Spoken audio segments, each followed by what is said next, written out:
9% over the last 3 years, average. Per annum, yep. Per annum. Yep. Okay. Thank you. Thank you. Any other questions or comments? Kathy? No, it's not. Oh, sorry, I had Denise first. Councillor Crum. Can you just clarify, are we asking questions or are we general comments? Questions and then comments and then we'll vote. All right, well, no questions. Okay. Comments. Councillor Casey. The Mayor in his proposal says, and I quote, the portfolio is not, in my view, an asset core to the functions of Council, and it should be used in the prudent management of our debt. Now, that is the Mayor's opinion. It's my opinion that this should be on our core asset list and our core asset register, and I'm going to suggest that if this is lost, that we do that to protect it into the future, because it's just another one of those. It's like the Auckland transport grab for money. The people of Auckland haven't had a say. They haven't had a say because it's not on our register and it hasn't been through our annual plan process. So this is the start of the sell down. This is the sneaky start. I'm not looking at you, Matthew. I'm just saying it's the sneaky start of the sell down. This is the start of the rot. And we shouldn't be doing this right now. There's an election in October. Let the new council decide on asset sales. And that's what this is. This is the first of our asset sales. And for me, it's a big no, and I'm surprised that the Mayor's brought it before us today. The prudent thing to do, in my opinion, is to bring it to the next annual plan, once the public is aware of a 9% yearly, 9% yearly we make off it, and we're just going to flag it. So no, we have not consulted over this. And it's not fair. Thank you. Any other speakers? Any other questions?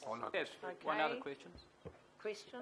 Just in terms of the function of the fund, is it fair to say that having the fund improves our general liquidity, and it also enhances our rating with Standard & Poor's?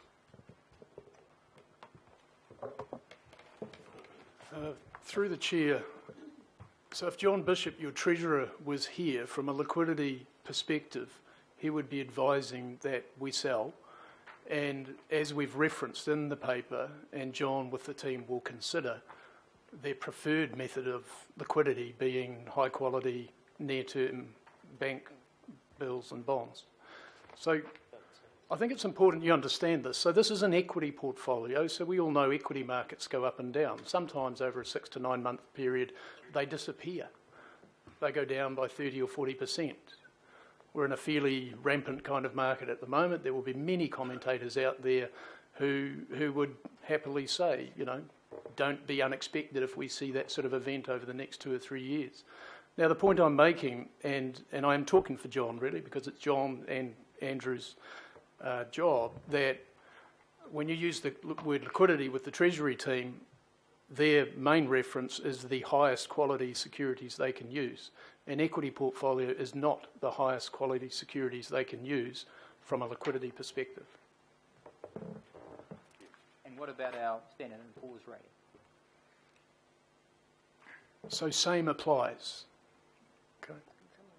So you know, the team know what they're doing in this space. They talk regularly with Standard & Poor's around the liquidity portfolio, but it would be the same basic conversation. So there would be a recognition from the credit rating agency. In fact, I think, Andrew, I'm right that at the moment they apply what we call a haircut. So what they do is they look at the value of the DFA portfolio, and from a liquidity perspective, they apply a discount. So what they're doing is they give us positive weighting for less than 100% of the value of the portfolio in recognition of the fact that the return profile is unstable, in recognition of the fact that it's not as high quality as holding short-term bank deposits. The haircut they apply is 50%.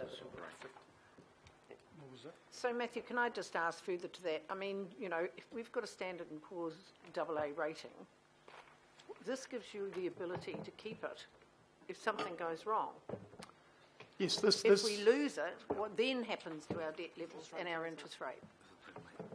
So, yes, Madam Chair, so the resolution is all about retaining flexibility, and I think I've spoken today about, the size of the program and the book that we manage at council. It's large, so it doesn't take movement in too many things for there to be stuff that we've got to turn our minds to. We are providing this advice to you today quite clearly and strongly. We want to keep a prudent line in terms of where the finances are. We want to retain the AA rating. Were we to just say, well, let's just keep spending and not capping our debt ratios. So we would expect negative watch, possible downgrade.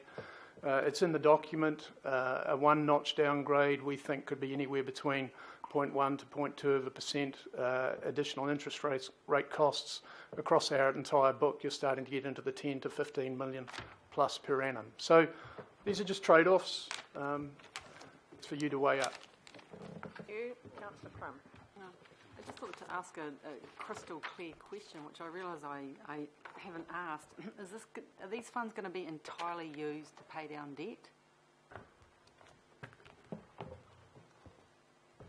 Through the chair, I think it's important that you look at the book as a whole. So we don't have a whole lot of jam jars back at head office. We run, the Treasury run the book as a whole. So I think the best way for you to think about where the proceeds of the DFA sale are going, if indeed we see a need to realise them over the next year or two, is to fund your capital program.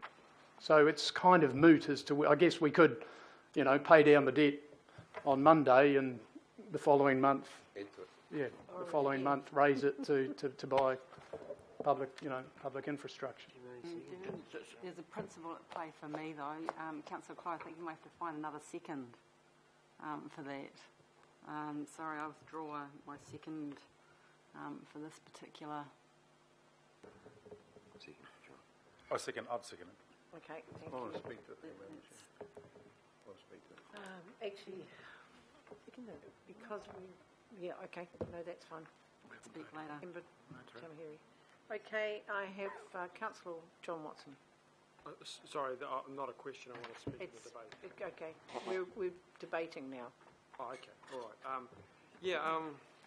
I mean, I might not be all with it on this one because, in very sort of layman's terms, I've always kind of assured myself that, and that's been on the basis of comments made that the debt ratios, everything was fine. There's room to move in, and everything was going along tickety-boo. I may be wrong, but the impression I'm getting today is that the ceiling isn't all that high above our head, and suddenly, and this is sudden, this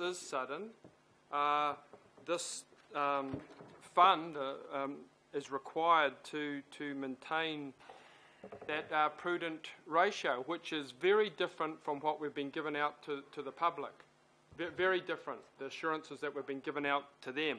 I went back and looked at the workshop we had on this at the start of February this year, and to say it was brief is something of an understatement. Really, just two sides talking in very general terms about this this portfolio and possible uses. What we've got today in the middle of an annual plan process is something quite different. Quite specific. It seems to be fine to pick up on Ernst Young and Cameron in terms of starting the ball rolling, as Councillor Casey referred to, but it's not fine to pick up on their other statements to do with undertaking consultation with appropriate stakeholders, commission robust financial analysis on impact of sale, including appropriate due diligence, etc., etc. Now, clearly the questions that are being asked show that councillors are kind of flying blind on this at this late stage in proceedings. It's a significant move. I'm not questioning the financial rationales that have been put up by Matthew. What I am questioning is, once again, our preparedness for making a big decision like that. I don't feel prepared for it. I don't feel comfortable with it.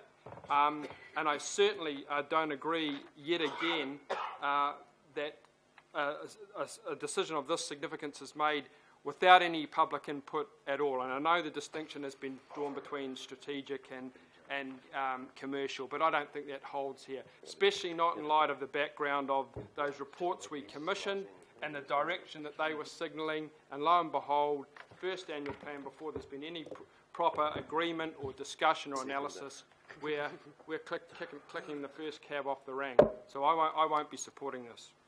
I can remind councillors that we have had a discussion about this earlier in the year, and it was always going to come to the Finance and Performance Committee in the, in fact, if it had been able to, we might have brought it about a month ago. It was always on the cards. It's nothing new.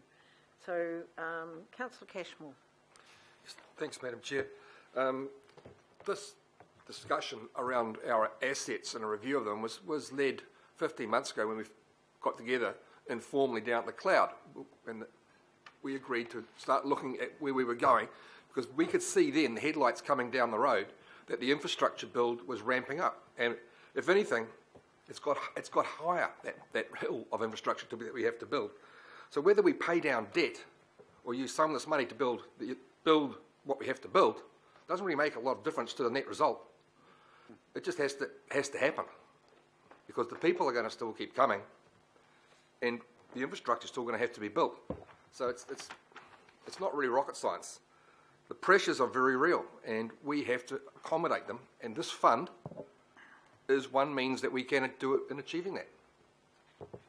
Thank you. Councillor Wood.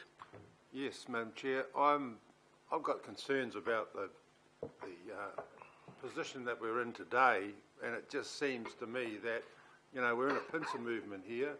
I think our debt has ramped up, and I never envisaged that we were going to get to this situation this quickly. But we do have some room in there. As I said this morning, it's about $165 million of headroom. Now, I just think that at this stage we've got to live within our means, within our budgets, and we've got to really be disciplined in the way that we do control our finances.